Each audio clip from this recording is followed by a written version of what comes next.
Hello दोस्तों। आज हम पढ़ेंगे हार्मोनिक कंजुगेट। तो लास्ट क्लास हमने क्या देखी थी, हम अगर रिवाइज कर लेते हैं। हमने बेसिक प्रोपोर्शनल थ्योरम पढ़ी थी हमने कि एक ट्रायंगल है, उसका बेस बीसी है, उस बेस के पैरेलल हमें कोई लाइन खींची पी क्यू। ठीक है। तो अब ये एंगल कॉरस्पॉन्डिंग एंगल इक्वल हो जाएंगे, तो ये एंगल इक्वल है और ये कॉमन एंगल है, तो ट्रायंगल क्या हो गया? A B C and P Q, A P Q triangle क्या हो गया? दोनों सिमिलर हो गए, दो साइड के जो क्रोस्पोंडिंग साइड है उसके रेशियो क्या होंगे? आपस में इक्वल होते हैं। ठीक है। और हमने इसके ऊपर बेसिक पढ़ा था, जो सेक्शन फॉर्मूला है उसका प्रूफ देखा था। क्वेश्चन फॉर्मूला मुझे बता देना क्या होता है सेक्शन फॉर्मूला। कि कोई पॉइंट है पी और क्यू, और पी क्यू की एक लाइन सेगमेंट, उस लाइन सेगमेंट के ऊपर एक पॉइंट है आर। तो जो आर पॉइंट है वो किस रेशियो में डिवाइड कर रहा है? एम रेशियो एन में। तो जो आर है उसके कोऑर्डिनेट क्या होंगे? तो क्या लिखते हैं? M into X two plus N into X one upon M plus N. ये एक्स कोऑर्डिनेट होता है, वाई कोऑर्डिनेट क्या होता है? M into Y two plus N into Y one upon M plus N. ये इसका क्या होता है? वाई कोऑर्डिनेट होता है। तो ये एक्स कोऑर्डिनेट और वाई कोऑर्डिनेट होते हैं। ठीक है। इसके बाद हमने, इससे पहले हमने और क्या देखा था? सिंपल बेसिक कोऑर्डिनेट मेथड देखी थी। ठीक है। तो आज हम पढ़ते हैं हार्मोनिक कंजुगेट की तरफ। तो हार्मोनिक कंजुगेट क्या होता है? If two points P and Q divide the line segment AB internally and externally in the same ratio M ratio N, then P and Q are said to be harmonic conjugate of each other with respect to A and B. Means क्या कह रहा है कि हमारे पास एक line segment है, क्या? A B. ये ए बी लाइन सेगमेंट है। जो पी पॉइंट है इसको इंटरनली एम रेशियो एन में क्या कर रहा है? डिवाइड कर रहा है। जो पी है वो उसको इंटरनली एम रेशियो एन में कर रहा है, और जो क्यू है वो ए बी को एक्सटर्नली एम रेशियो एन में डिवाइड कर रहा है। ठीक है। तो जो पी है और क्यू है वो हार्मोनिक कंजुगेट होते हैं किसके? ए बी के। और जो ये भी बोल सकते हैं पी क्यू लाइन है, अभी पी क्यू लाइन को बी भी इंटरनल डिवाइड कर रहा है और एक्सटर्नली। तो ए और बी है, ये भी हार्मोनिक कंजुगेट हो जाएंगे किसके लिए? पी क्यू के लिए। तो हार्मोनिक कंजुगेट और वाइस वर्सा दोनों के लिए होता है ये। ठीक है। तो हमने पहले ये लाइन सेगमेंट किया है, ए पी अपॉन में पी बी लिया है। इसका रेशियो क्या है? एम रेशियो है। और हमने क्या लिया? ए क्यू अपॉन में क्यू बी। ये भी क्या है? M ratio N. ठीक है। दोनों आपस में इक्वल है, तो हमने ए पी को किसके साथ मल्टीप्लाई कर दिया? B Q. और पी बी यहाँ पे चल गया, तो A Q into P B हो गया। ठीक है। इसके बाद हमने क्या किया? तो ए पी और बी क्यू, जो ए बी क्यू है इसको मैं क्या लिख सकता हूँ? ए क्यू माइनस ए बी। मैंने ये लिखा A Q minus A B. ठीक है। और मैं ए क्यू तो ए क्यू, और पी बी को क्या लिख सकता हूँ? पी बी को क्या लिख सकता हूँ? A B minus A P. A P, A B minus A P. तो हमने ये लिखा A B minus A P, हमने यहाँ लिख दिया। और ये क्यों लिख रहा हूँ? क्योंकि हमें सबको मतलब कॉमन इधर फिक्स ए से हमने सबकी डिस्टेंस नाप ली, इसकी फॉर्म लिखा हमने। पीबी को क्या लिखा मैंने? ए बी माइनस पीबी लिख दी, वो A P minus A P लिख दिया, A B minus A P. ठीक है। और जैसे बी क्यू को क्या लिखा? A Q minus A B. तो मैं सबको ए से इनिशियल पॉइंट मान के सबकी रेस्पेक्ट में पोजीशन लिखने की कोशिश कर रहा हूँ, जैसे कि सिमिलरिटी आ जाए। तो मैंने ब्रैकेट ओपन किया दोनों का, तो A P into A Q हो गया और A P into A B हो गया। A Q into A B minus A Q into A P हो गया। तो इसको इस तरफ का देखो, ये भी ए पी इंटू ए क्यू है और ये भी ए पी इंटू ए क्यू है, तो two times of A P into A Q हो गया। ये इस तरफ जाएगा तो दोनों क्या हो जाएंगे? एडिशन हो जाएंगे। तो ए क्यू ए बी और ए पी ए बी। ठीक है। अब इसको डिवाइड कर दो किससे? ए पी ए बी और ए क्यू से, तीनों से डिवाइड कर दो। Two two times of A B upon one times of A P upon one upon Q. तो ये क्या हो गए? ए पी ए बी और ए क्यू है वो क्या हो जाते हैं? हार्मोनिक कंजुगेट भी हो जाते हैं ना। हार्मोनिक कंजुगेट नहीं, ए पी में हो जाते, एच पी में हो जाते हैं सारे। हार्मोनिक प्रोग्रेशन में हो जाते हैं। एचपी क्या होता है? अगर देखो A B C are in H P, then one upon A comma one upon B comma one upon C are in A P. ठीक है। अगर ए बी सी किस में है? एच पी में है, तो one upon A one upon B one upon C क्या होंगे? एपी में। और एपी में हमें पता है कि two times of middle term, two times of middle term is equal to product summation of first and third term, तो ए पी प्लस ए सी, ये लिखा हुआ है। Two two times of A B equal to में A P plus A Q.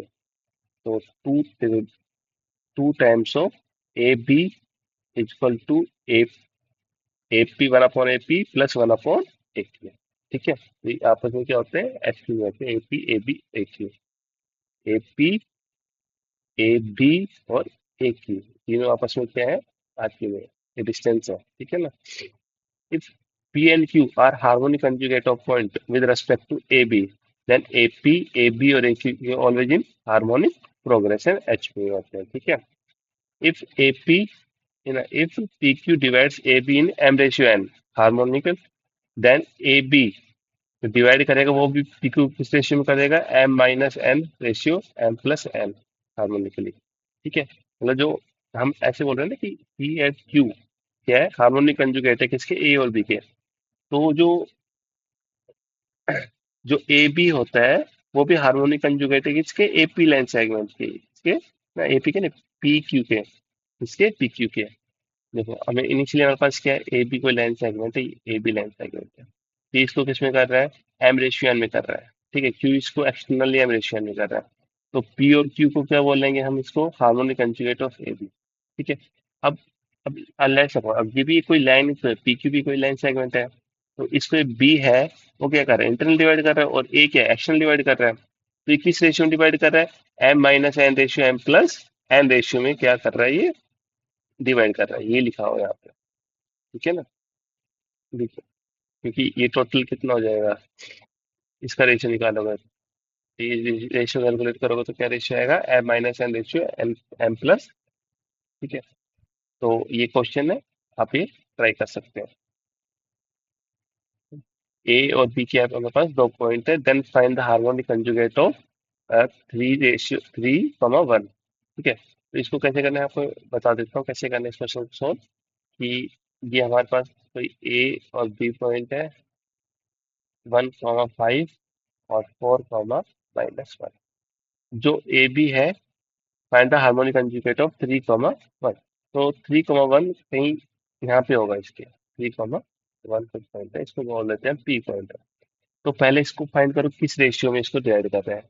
Let's suppose हमने बोल दिया के रेशियो में वर्क कर रहा है। अब हमें के की वैल्यू फाइंड करनी है, के की वैल्यू कैसे फाइंड करेंगे, तो 3 इज इक्वल टू क्या हो जाएगा, 4 टाइम्स ऑफ के प्लस में 1 टाइम्स ऑफ 1 अपॉन में के प्लस 1। तो हो जाएगा 3k plus 3 is equal to 4k plus 1। तो 2 इज इक्वल टू में के, तो के क्या हो जाएगा 2:1 में, इस रेशियो में आ गया 2:1 में।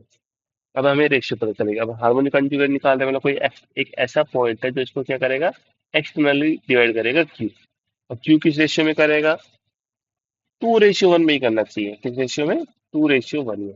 तो 2:1 में हमें एक्सटर्नल ये क्या आ जाएगा, एक्सटर्नल डिवीजन हो जाएगा। तो एक्सटर्नल कैसे निकालते हैं, कि जो इसका एक्स कोड है, इसको एक्स और वाई, तो हम एक्स है वो कैसे निकालेंगे, M times of x2 minus N times of x1 upon M minus N.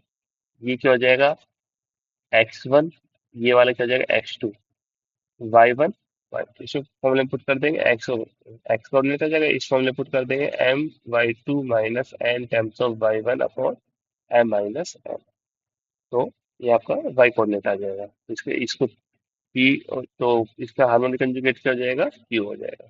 ठीक है ना, 3 का हार्मोनिक कंजुगेट क्या हो जाएगा, 3,1 का q। ठीक है। तो हम नेक्स्ट टॉपिक है एरिया ऑफ ट्रायंगल। तो एरिया ऑफ ट्रायंगल हम काफी तरीके से ट्रायंगल का एरिया निकाल सकते हैं। एरिया ऑफ ट्रायंगल, हमारे पास ट्रायंगल है ए बी सी। ठीक है, ए कोऑर्डिनेट है x,y1, ना ए x1,y1, बी कोऑर्डिनेट है x2,y2, सी कोऑर्डिनेट है x3,y3। ठीक है, तो एरिया निकालने का सबसे अच्छा तरीका क्या होता है, डिटरमिनेंट। तो कैसे निकालते हैं, ये मॉड है, ये एक्सटर्नल है, ये मॉड है, ये हाफ ट्रायंग, ये डिटरमिनेंट है। डिटरमिनेंट के अंदर क्या लिखना है, x1 y1, x2 y2, x3 y3, और यहाँ पे थर्ड कॉलम होगा वो क्या हो जाएगा, 1 1 1। हम इस सब डिटरमिनेंट को सोल्व करेंगे तो हमारे पास क्या आ जाएगा, एरिया आ जाएगा। ठीक है ना। एक स्टेयर केस मेथड होता है, सूजनेस बोलते हैं, तो उसको कैसे निकालते हैं, इसके भी बाहर मोड लगाओ, क्योंकि एरिया हमेशा क्या रहता है, पॉजिटिव। तो ये मॉडुलस है, ठीक है, ये कहते हैं हाफ x1 y1 लिखना हमें, x1 y1 x2 y2 x3 y3। और जो हमने सबसे पहले इनिशियल में लिखा है उसको एक बार रिपीट और करना है कोऑर्डिनेट को, x1 y1। तो इसको कैसे ओपन करना है, ये x1 को x, इसको ऐसे मल्टीप्लाई करो, x1 y2 minus x2 y1, तो इसको इससे मल्टीप्लाई करो, प्लस में x2 y3, इसको इससे मल्टीप्लाई करो, माइनस में x3 y2, प्लस में इसको इससे मल्टीप्लाई करो, x3 y1, इसके इसके मल्टीप्लाई करो, माइनस में x1 y3। इसका क्या लगाना है, हमें मॉडुलस लगाना है, क्योंकि हमेशा पॉजिटिव तो बाहर ये हाफ आ जाएगा। ठीक है, तो हमें ऐसे भी एरिया निकाल सकते हैं, इसे बोलते हैं स्टेयरकेस मेथड।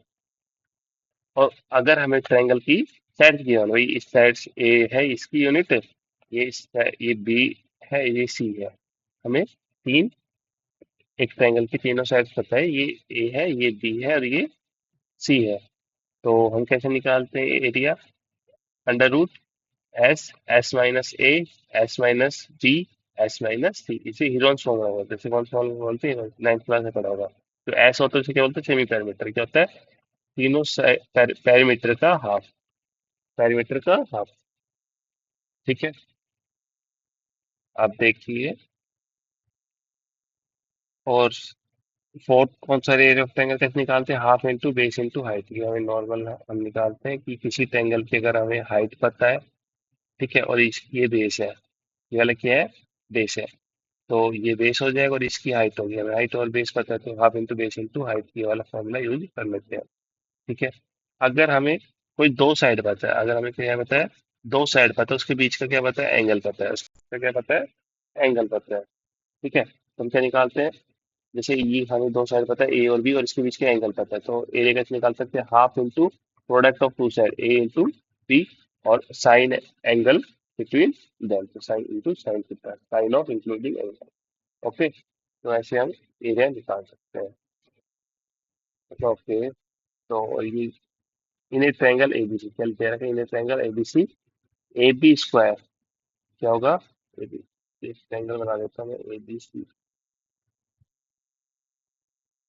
कोई ट्रायंगल ले लिया हमने, ये ट्रायंगल, इसे बोल दिया ए बी सी। ठीक है, अब क्या बोल रहा है ये, कि in a triangle A B C, A B square is equal to A C square plus में बी सी स्क्वायर, तो इसे क्या बोलते हैं, राइट, राइट एंगल ट्रायंगल। ये क्या होता है, राइट एंगल ट्रायंगल होता है। ये भी हो सकता है, कोई सी साइड होती है हमें पता नहीं है, तो मैं तीनों साइड के लिए कुछ भी साइड हो सकती है, ए सी स्क्वायर किसकी इक्वल हो, A B square plus A C B C square, या बी सी स्क्वायर किसकी इक्वल हो, A B square plus A C square, इन तीनों में से कोई भी कंडीशन सेटिस्फाई करेगी तो वो राइट एंगल ट्रायंगल हो जाएगा।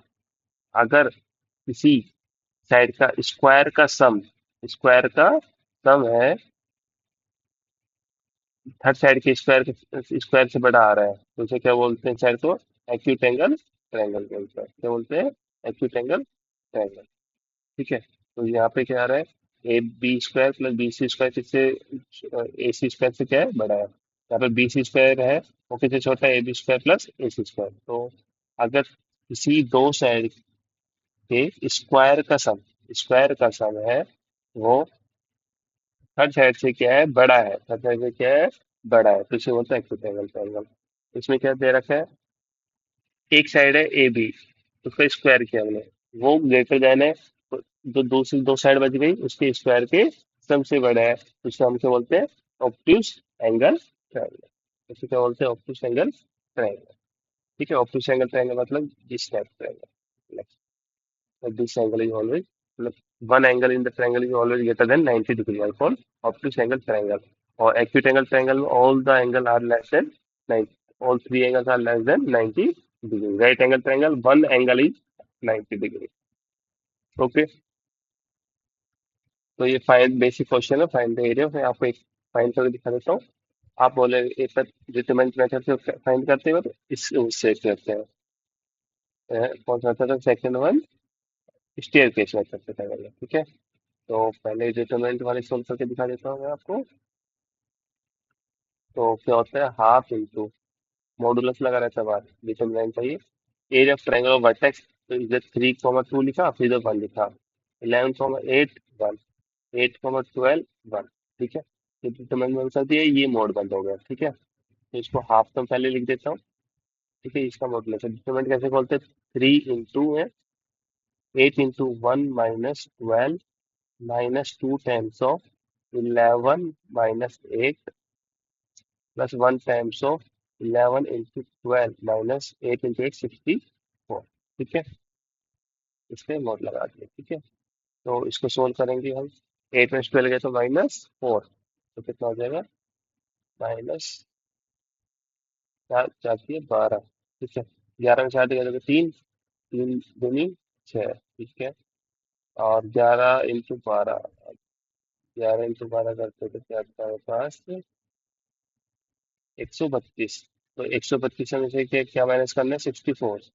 तो 6 7 8 बचा, और यहाँ पे क्या था? 2। तो 4 5 6, तो हमारे पास कितना आ जाता है? 68। तो प्लस का 68, इसमें से क्या माइनस करना है? 18। इसमें से 18 माइनस कर देने से क्या होता है? बस 50। तो ये आ गया 50/225 यूनिट। हमारे इसका क्या स्क्वायर यूनिट क्या आ गया? एरिया। स्क्वायर यूनिट हमारे क्या आ गया? इसका एरिया आ गया। अब दूसरे मेथड से देखो कैसे निकाल सकते हैं। 3 2 11 8 8 12। ठीक है, तीन कोऑर्डिनेट भी है। जो फर्स्ट कोऑर्डिनेट है एक बार और रिपीट करना है, इसका क्या लगा देना? मॉडुलस। ठीक है, तो ये हाफ है। इसको 3 × 8 करो, आप किया 24 -11 × 2 22, प्लस में 11 × 12 कितना होता है? 132 × 8 × 8 64, 8 दूनी 16, 12 × 32 36। ठीक है, तो इसमें से माइनस किया तो 2 बचा, और 132 में से तो ये 68 बचा, और ये कितना बचेगा? 16 माइनस के तो माइनस का 20 बचेगा। ठीक है, तो ये कितना आ जाएगा? इसको कैलकुलेट करो तो -20 किया हमने तो कितना बचा? 48 +2 50, तो 50 आ गया। 50/2 विल बी 25। तो ये अभी कितना आ गया हमारा? 25 स्क्वायर। ठीक है, तो प्रॉब्लम ऐसे हम एरिया ट्रायंगल निकालते हैं। एरिया ऑफ पॉलीगॉन कैसे निकाल सकते हैं? अगर हमें जैसे ये ABCDEF, इसमें कितने कोऑर्डिनेट हो गए? 6 हो गए। नहीं, हेक्सागोन बन गया ना। इसके एरिया कैसे निकालेंगे? तो ये x1 y1 x2 y2 x3 y3 x4 y4 x5 y5 x6 y6, तो इसको स्टेयरकेस से आराम से निकाल सकते हैं। कैसे निकालेंगे? पहले x1 y1 से स्टार्ट करो, फिर x2 y2 लिखो, x3 y3 x4 y4 x5 y5 x6 y6 upon में अगेन जो पहले लिखा है उसको एक बार रिपीट करना होता है। ठीक है, ये लिखेंगे। और इसको ओपन कैसे करेंगे? x1 को x2 के साथ माइनस x2 y1, फिर क्या करेंगे? x2 y3 -x3 y2, फिर x3 y4 -x4 y3, फिर x4 y5 -x5 y4, plus में x5 y6 माइनस में x6 y5, फिर x6 y1 x1 y6। इसका मॉड्यूलस लगा के हाफ कर देंगे। ठीक है, जैसे अब ये है, find the area of the quadrilateral A B C D. ठीक है, तो हमें इसका एरिया फाइंड करना है क्वाड्रिलेटर का। तो 4 पॉइंट है, तो 4 पॉइंट को हम कैसे लिख लेंगे? कंटिन्यूसली लिखेंगे। तो ये ध्यान रखना हमेशा कि हमें कंटिन्यूसली में लिखना है, ऐसा नहीं एक बार अ, ये पहले एक लिखा, फिर बी लिख लिया, फिर सी लिख लिया, फिर ए लिख लिया, ये लिख लिया, ऐसा नहीं लिखना। एक कंटिन्यूस में लिखना है, ABCD ऐसे लिखो, क्लॉकवाइज लिखो या एंटी क्लॉकवाइज लिखो, कौन से लिखो, पर लिखना क्या है? कंटिन्यूस में लिखना है। ठीक है ना? ऐसे नहीं पहले एक लिया फिर दूसरा छोड़ दिया फिर तीसरा लिया फिर चौथा लिखा। ठीक है ना? ऐसे नहीं करना। तो अब इसमें अब हमें पता नहीं भाई कि आगे पीछे भी हो सकते हैं, तो ABCD बोल दिया क्वाड्रिलेटर। अगर हमें अगर हम देखें इसको ध्यान से, तो जनरली हम इसको कार्टेशियन प्लेन पे रफली ड्रॉ करेंगे। ठीक है ना? तो लेट्स सपोज 1 1 कहीं पे यहाँ पे आ जाएगा, फिर 7 - -3 नीचे चल जाएगा, फिर 12 2 यहाँ पे आ जाएगा, फिर 7 21 कुछ यहाँ पे चल जाएगा। ठीक है, तो ये हम देखें तो ये कोऑर्डिनेट ऐसा बनता है ना। तो हम कंटिन्यूस पॉइंट लेंगे, ऐसे ही लेंगे continuous। ये ए बोल दिया, ये बी है, ये सी है, ये डी है। ठीक है, तो इसका एरिया कैसे निकालेंगे हम? हाफ इंटू में 1 1 7 -3 12 2 7 21, इसका हमने क्या लगा दिया, मॉड्यूलस, या लगा दिया, इसका बाहर मॉड्यूलस लगा दिया। तो इसको निकाल लेंगे, हाफ मॉड्यूलस 1 × -3 -3, 7 × 1 -7, फिर 7 × 14, 1 बार किया 36, और फिर 12 × 21 करना है। तो 21 × 12 कितना हो जाएगा, 32 × में 21, कितना होगा बताओ, 252, 253 -64। इसको हम कैलकुलेट कर लेंगे तो क्या आ जाएगा हमारा, एरिया ऑफ कोऑर्डिनेट आ जाएगा। ठीक है, तो ऐसे ही हम कोई भी 4 5 6 कितने भी कोऑर्डिनेट हो हम सबको निकाल सकते हैं, बस ध्यान क्या रखने की बात है कि जो सारे कोऑर्डिनेट लेंगे या तो क्लॉकवाइज में लेंगे या एंटी क्लॉकवाइज में लेंगे। ठीक है, तो हम ऐसे कैलकुलेट कर सकते हैं। फाइंड द वैल्यू ऑफ के for with the area of triangle form by this vertex is this. अब अपने को क्या है, के की वैल्यू फाइंड करनी है, हमें एरिया गिवन है, तो सिंपल बात है, तो फॉर्मूला लगा देते हैं, हाफ, कौन सा मैथड लगाओ बताओ, डिटरमिनेंट वाला लगाओ या फ्यूलेज